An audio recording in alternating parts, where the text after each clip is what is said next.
Hi అండి, నమస్తే. నేను మీ Sandhya. Welcome back to lights and food and blogs.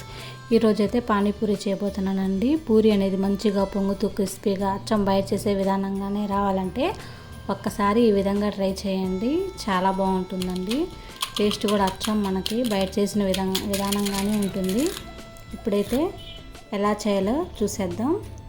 ముందుగా నేను తెల్ల బఠానీ అనేది నైటే నానబెట్టి పెట్టుకున్నానండి.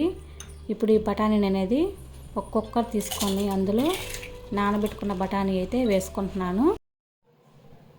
నానబెట్టిన బఠానీ వేసుకోవాలండి. ఇలా వేసుకున్నాక ఇప్పుడు ఇందులోనే చిక్కు తీసిన ఒక బంగాళదుంపను కూడా వేసుకుంటున్నాను.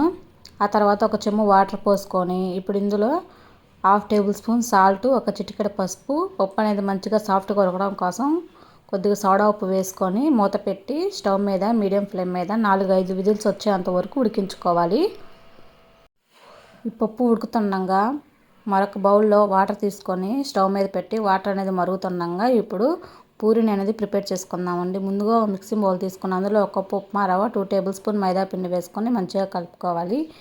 ఈ పిండి అనేది ఇలా కలుపుకున్నాక ఇప్పుడు మనం ముందుగా మరిగించి పెట్టుకున్న వాటర్ని తీసుకొని కొద్దిగా యాడ్ చేసుకుంటూ సాఫ్ట్గా ముద్దలాగా కలుపుకోవాలి. ఇందులో ఉప్పు కానీ సోడా ఉప్పు కానీ వేసుకోకూడదండి. వేయడం వల్ల పూరి అనేది క్రిస్పీగా రాదు, మెత్తబడిపోతుంది.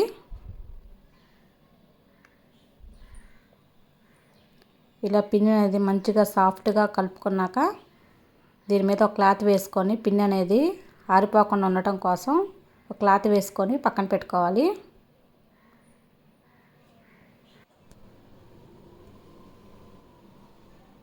ఇప్పుడు పానీని అయితే ప్రిపేర్ చేసుకుందామండి. ముందుగా మిక్సింగ్ బౌల్ తీసుకొని అందులో కొద్దిగా కొత్తిమీర, పుదీనా, ఒక అల్లం ముక్క, 2 పచ్చిమిర్చి, నానబెట్టుకున్న చింతపండు గుజ్జును వేసుకొని మెత్తని పేస్ట్ లాగా పట్టుకోవాలి.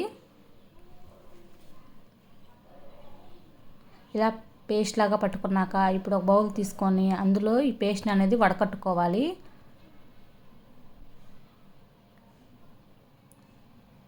ఇలా మంచిగా వడకట్టుకున్నాక ఇప్పుడు ఇందులోనే ఒక చెంబు వాటర్ పోసుకొని కలుపుకోవాలండి. మనకి పానీకి సరిపడా వాటర్ పోసుకోవాలి.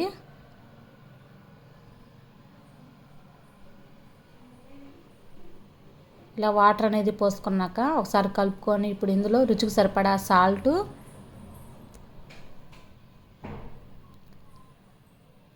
1/2 టేబుల్ స్పూన్ బ్లాక్ సాల్ట్ వేసుకున్నానండి. మీ దగ్గర ఉంటే వేసుకోవచ్చు, లేకపోతే లేదు. ఇది టేస్ట్ కోసమే. అలాగే 1/2 టేబుల్ స్పూన్ మిరియాల పొడి, 1/2 టేబుల్ స్పూన్ కారం, 1/2 టేబుల్ స్పూన్ గరం మసాలా వేసుకొని ఇవన్నీ మంచిగా కలిసేలా కలుపుకోవాలి. ఆ తర్వాత సన్నగా తరిగిన ఆనియన్స్, కొత్తిమీర వేసుకొని కలుపుకొని పక్కన పెట్టుకోవాలి. పానీ అనేది రెడీ అయిపోయిందండి.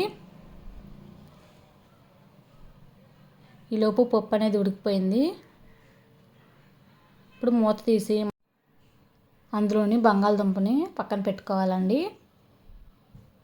పప్పు కూడా మంచిగా సాఫ్ట్గా ఉడికిపోయిందండి. ఇప్పుడు ఈ పప్పు అనేది పక్కన పెట్టుకొని ఈ పప్పులో కావాల్సిన టమాటా, పచ్చిమిర్చి, ఆనియన్స్ని అయితే కట్ చేసుకోవాలి. నేను ఒక ఆనియన్, టమాటా, పచ్చిమిర్చి అయితే తీసుకున్నానండి. టమాటాని సన్నగా కట్ చేసుకోవాలి. అలాగే పచ్చిమిర్చిని కూడా ఇలా సన్నగా తరుక్కోవాలి. ఆ తర్వాత ఆనియన్స్ను కూడా ఇలా సన్నగా కట్ చేసుకోవాలి.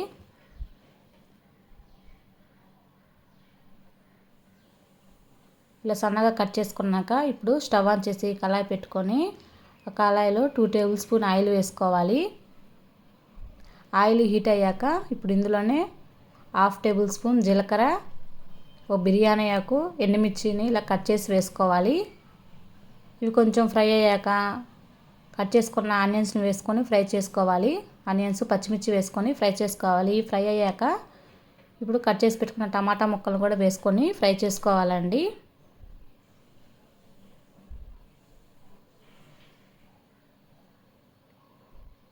ఈ టమాటా ముక్కలు ఫ్రై అవుతుండగా ఇప్పుడు ఇందులోనే 1/2 టేబుల్ స్పూన్ అల్లం వెల్లుల్లి పేస్ట్ వేసుకొని పచ్చివాసన పోయేలాగా ఫ్రై చేసుకోవాలి. అల్లం వెల్లుల్లి పేస్ట్ ఫ్రై అయ్యాక ఇప్పుడు ఇందులోనే రుచికి సరిపడా సాల్ట్, 1 టేబుల్ స్పూన్ కారం, 1 tablespoon chaat masala, 1 tablespoon garam masala వేసుకొని మీడియం ఫ్లేమ్ మీద ఫ్రై చేసుకోవాలి.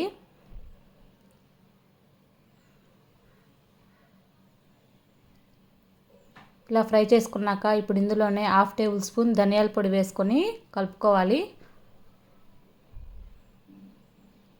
ఇలా కలుపుకున్నాక ఇప్పుడు ఇందులో మనం ముందుగా ఉడికించి పెట్టుకున్న పప్పుని వేసుకొని ఈ మసాలాలు మొత్తం పప్పుకు పట్టేలా మంచిగా కలుపుకోవాలండి. ఇలా కలుపుకున్నాక మనం ముందుగా ఉడికించుకున్న బంగాళదుంపనైతే ఇలా ఇందులో తురిమి వేసుకుంటున్నాను. మీరు కావాలనుకుంటే మెత్తగా స్మాష్ చేసైనా వేసుకోవచ్చు. ఇలా వేయడం వల్ల బంగాళదుంపలు అనేది ఉండలు లేకుండా మంచిగా కలిసిపోతుంది.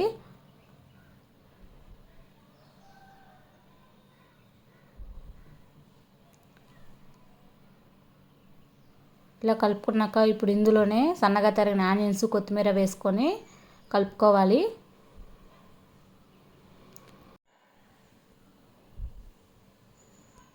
ఇప్పుడైతే పప్పు అనేది రెడీ అయిపోయిందండి. మూత పెట్టేసి స్టవ్ ఆఫ్ చేసి పక్కన పెట్టుకోవాలి.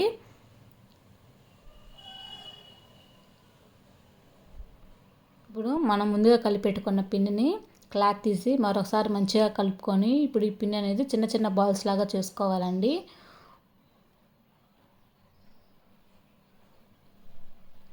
ఇలా చిన్న చిన్న బాల్స్ లాగా చేసుకోవాలి. మరీ పెద్ద బాల్స్ లాగా చేసుకుంటే పూరి అనేది మందం అయ్యి మంచిగా పొంగదు, అలాగే మెత్తగా అయిపోతుంది. ఇలా అన్నీ చిన్న చిన్న బాల్స్ లాగా చేసుకున్నాక ఇప్పుడు ఈ బాల్స్ మీద కొద్దిగా మైదా పిండి అయితే చల్లుకుంటున్నాను.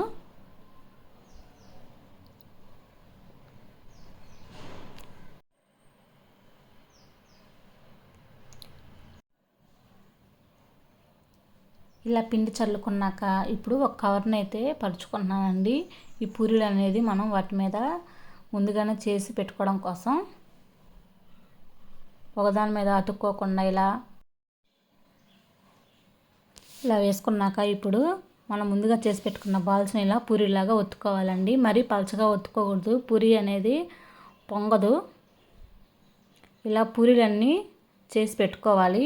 ఇలా పూరీలన్నీ చేసి పెట్టుకున్నాక ఇప్పుడు స్టవ్ ఆన్ చేసి కళాయి పెట్టుకొని డీప్ ఫ్రై సరిపడా ఆయిల్ వేసుకోవాలండి. ఆయిల్ హీట్ అయ్యాక ఇప్పుడు ఈ పూరీని అనేది గంటతోటి ఆయిల్తో స్ప్రెడ్ చేసుకోవాలి. అలా చేయడం వల్ల పూరీ అనేది మంచిగా పొంగుతుంది.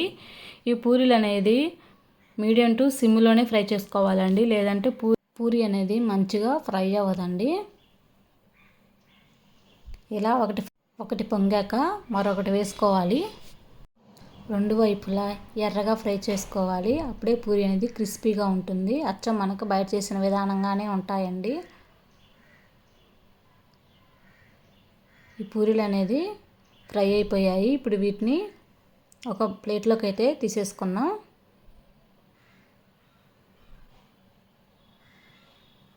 చూడండి, అచ్చం మనకి బయట చేసే విధానంగానే పూరి అనేది మంచిగా పొంగింది. పూరీలు అనేది మంచిగా ఫ్రై అయిపోయాయండి. ఇప్పుడు వీటిని ఒక ప్లేట్లోకి అయితే తీసేసుకుందాం. అలాగే మిగిలిన పూరీలను కూడా అన్నిటినీ ఇలానే మీడియం ఫ్లేమ్ మీద ఫ్రై చేసుకోవాలి.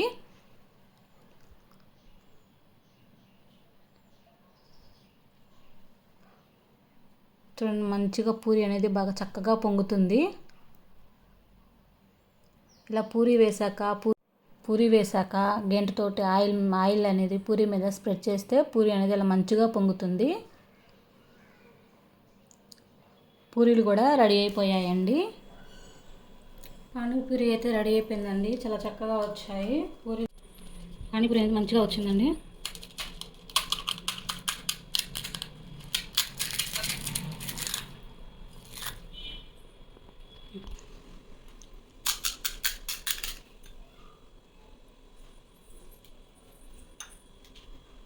అయితే టేస్ట్ చేసి ఎలా ఉందో చెప్తానండి. చాలా బాగా వచ్చాయండి. ఇప్పుడు ఈ పానీపూరిని టేస్ట్ చేసి ఎలా ఉందో చెప్తాము.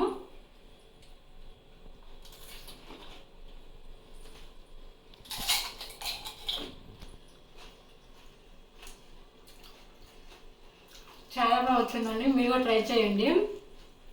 సూపర్ ఉన్నాయి. బయట చేసే విధానంగానే ఉన్నాయి. వీడియో కనుక మీకు నచ్చినట్లయితే ప్లీజ్ సబ్స్క్రైబ్ చేసుకోండి. సూపర్ ఉన్నాయి గైస్. మీరు కూడా ట్రై చేయండి. మా వీడియో కనుక మీకు నచ్చినట్లయితే లైక్ చేయండి, షేర్ చేయండి, సబ్స్క్రైబ్ చేసుకోండి. బాయ్.